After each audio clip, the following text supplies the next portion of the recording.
வணக்கம் மக்களே, இது உங்கள் பாடறிவோம் படிப்பறிவோம். இந்த வார சனிக்கிழமை டீச்சிங் எபிசோட்ல கல்லுல இருந்து அப்படியே தோசை எடுத்து சூடா சாப்பிடுற மாதிரி சமீபத்தில் வெளிவந்த புத்தம் புதிய திரைப்படத்திலிருந்து ஒரு பாடலை தான் பார்க்க போறோம். ஒரு அழகான மிருதுவான கண்ணியமான ஒரு காதல் பாடலை தான் பார்க்க போறோம். சித்தா திரைப்படத்திலிருந்து வந்த கண்கள் ஏதோ அப்படிங்கிற ஒரு சூப்பர் டூப்பர் ஹிட் சாங் தான் பார்க்க போறோம். பாடலை பாடியவர்கள் திரு பிரதீப் மற்றும் கார்த்திகா, இசையமைப்பாளர் திபு நிஹான் தாமஸ் மற்றும் சந்தோஷ் நாராயணன். அற்புதமான ஒரு பாடலை பத்தி பேசலாம். முதல்ல படத்தை பத்தி கொஞ்சம் பேசிட்டு அப்புறம் பாடலை பத்தி வரலாம். இந்த திரைப்படத்தை பொறுத்த வரைக்கும் ஒரு புத்தம் புதிய திரைப்படம். அதாவது ஏகப்பட்ட விதவிதமான கதைகள் வரும். ஒரு பழிவாங்கிற கதை வரும், ஸ்பேஸ் ரிசர்ச், இந்த மாதிரி எத்தனையோ கிரைம் த்ரில்லர் இதெல்லாம் வரும். அதுக்கு நடுவில் ஒரு குறிஞ்சிப்பு பூக்கிற மாதிரி ஒரு திரைப்படம் வந்து தமிழ் எப்போதும் வந்துகிட்டே தான் இருக்கும். அதுக்கு மக்கள் நிச்சயமாக என்றென்றும் ஆதரவு செலுத்திக் கொண்டு தான் இருப்பார்கள். சித்தாவை பொறுத்த வரைக்கும் நிச்சயமாக அது மிக ஆகாது அப்படின்னு சொல்லலாம். காரணம், ஒரு சோஷியல் ரெஸ்பான்சிபிலிட்டியோட அமைந்த உண்மை சம்பவத்தை பேஸ் செய்து எடுக்கப்பட்ட ஒரு திரைப்படம் சித்தா அப்படின்னு சொல்லலாம். அதாவது ஒரு gripping family entertainer based on true events அப்படின்னு சொல்லுவாங்க. ஒரு விறுவிறுப்பான ஒரு திரைப்படம். ரொம்ப ரொம்ப முக்கியமான என்னன்னா வந்து சைல்ட் அபியூஸ் அப்படிங்கிற ஒரு முக்கியமான ஒரு விஷயத்தை பறைசாற்றிய திரைப்படம். அவ்வளவு சோஷியல் ரெஸ்பான்சிபிலிட்டி எடுத்துக்கொண்டு தமிழ் மற்றும் மலையாளத்தில் 2 மொழிகளிலும் இந்த திரைப்படம் வெளிவந்தது. இந்த மாதிரி திரைப்படங்கள்ல வந்து எடுக்கணும் நடிக்கணும் அப்படின்னா வந்து நிறைய பேர் ரிஸ்க் எடுக்கிறது பயப்படுவாங்க. ஏன்னா கமர்ஷியல் எலிமெண்ட்ஸ் இருக்காது. இந்த மாதிரி ஏதாவது ஒரு டாக்குமெண்ட்ரி மாதிரி போயிடுமோ, சம்பாதிக்க முடியாது அப்படின்னு சொல்லிட்டு நிறைய ப்ரொடியூசர்ஸ் முன்னுக்கு வரமாட்டாங்க இந்த மாதிரி படம் எடுக்கிறதுக்கு. இந்த மாதிரி ஒரு சமுதாயத்தை சீர்திருத்தக்கூடிய திரைப்படம், சமூக அக்கறை உள்ள சப்ஜெக்ட்ஸ் எடுக்கிறதுக்கு ரொம்ப தயங்குவாங்க. சித்தார்த் மனசுல வந்து நிச்சயமாக இதெல்லாம் இருந்ததுனால என்ன பண்றாருன்னா, அவரே இந்த படத்தை தயாரித்து அவரே நடித்து தன்னுடைய நண்பர் மூலியமாக அருண்குமார் மூலியமாக இந்த படத்தை இயக்கினார் அப்படின்னு சொல்லணும். இன்ஃபேக்ட் சித்தார்த்தோட சினிமா கேரியர்ல இந்த படம் வந்து நிச்சயமாக ஒன் ஆஃப் த பெஸ்ட் மைல்கல் அப்படின்னு சொல்லலாம். அந்த அளவுக்கு ஒரு தைரியம் வேண்டும், இது போன்ற ஒரு திரைப்படங்களை கொடுக்க வேண்டும், நல்ல திரைப்படங்களை கொடுக்க வேண்டும் அப்படின்னு வெற்றியும் பெற்றார். மக்கள் நிச்சயமாக ஒரு ஆதரவையும் கொடுத்தனர் அப்படின்னு சொல்லணும். இந்த படம் வந்து பழனி மற்றும் பாகங்கள் இங்கதான் வந்து இந்த சைட்ல தான் ஃபுல்லாவே எடுத்திருந்தாங்க.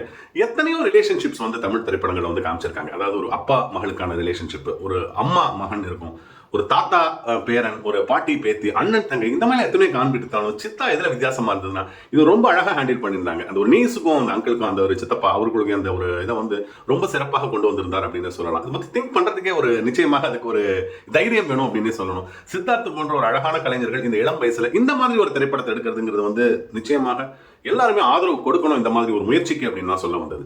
சரி, பாடல்கள் அப்படின்னா இருக்கிறது வந்து நம்ம 2023, 24 இந்த ஒரு காலகட்டம். மியூசிக் வந்து எப்படி எல்லாமோ வளர்ந்துருக்கு, என்னெல்லாமோ சவுண்ட் சிஸ்டம்லாம் வந்தாச்சு, வார்த்தைகள்லாம் புரியறதே கிடையாது, பேசுறதெல்லாம் பாட்டு அப்படின்னு நினைச்சிட்டு இருக்கோம் அந்த காலத்துல.